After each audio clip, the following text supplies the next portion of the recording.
ये dimension of vector space के बारे में सबसे पहले इसका हम क्या करते हैं, डेफिनेशन देख लेते हैं। इसका डेफिनेशन चेक करेंगे। डेफिनेशन क्या है इसका, ठीक है। The dimension of vector space V is the number of vectors in any basis of we.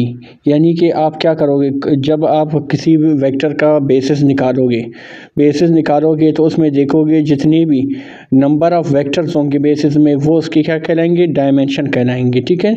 तो डायमेंशन का क्या होता है, डायमेंशन ऑफ वी यानी कि डायमेंशन ऑफ वेक्टर स्पेस बराबर होगा किसके, number of vectors in a basis of we.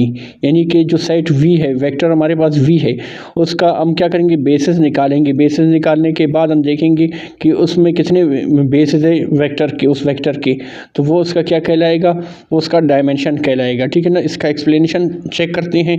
Explanation इसका देख लेते हैं। एक्सप्लेनेशन में क्या है, ठीक है। Dimension tells us how many independent direction exist in a vector space. Dimension हमें क्या बताता है, डायमेंशन हमें ये बताता है कि कितने इंडिपेंडेंट डायरेक्शन एग्जिस्ट करते हैं उस वेक्टर स्पेस में। फॉर एग्जांपल, एक एग्जांपल हमारे पास है, एग्जांपल हम देख लेते हैं। एग्जांपल में क्या है, इन आर, ठीक है ना। एग्जांपल हमारे पास क्या है, R2 है। R2 है, बेसिस इज, इसकी बेसिस क्या है, 1 0 0 1, ठीक है ना। तो नंबर ऑफ वेक्टर्स कितने हो गए, 2 हो गए। डायमेंशन कितना इसका होगा, नंबर ऑफ वेक्टर्स 2 हो गए, तो उसका डायमेंशन भी क्या होगा, 2 होगा, ठीक है ना। इसका 2 होगा। फिर इसके बाद नेक्स्ट हम देख लेते हैं एग्जांपल नंबर 2।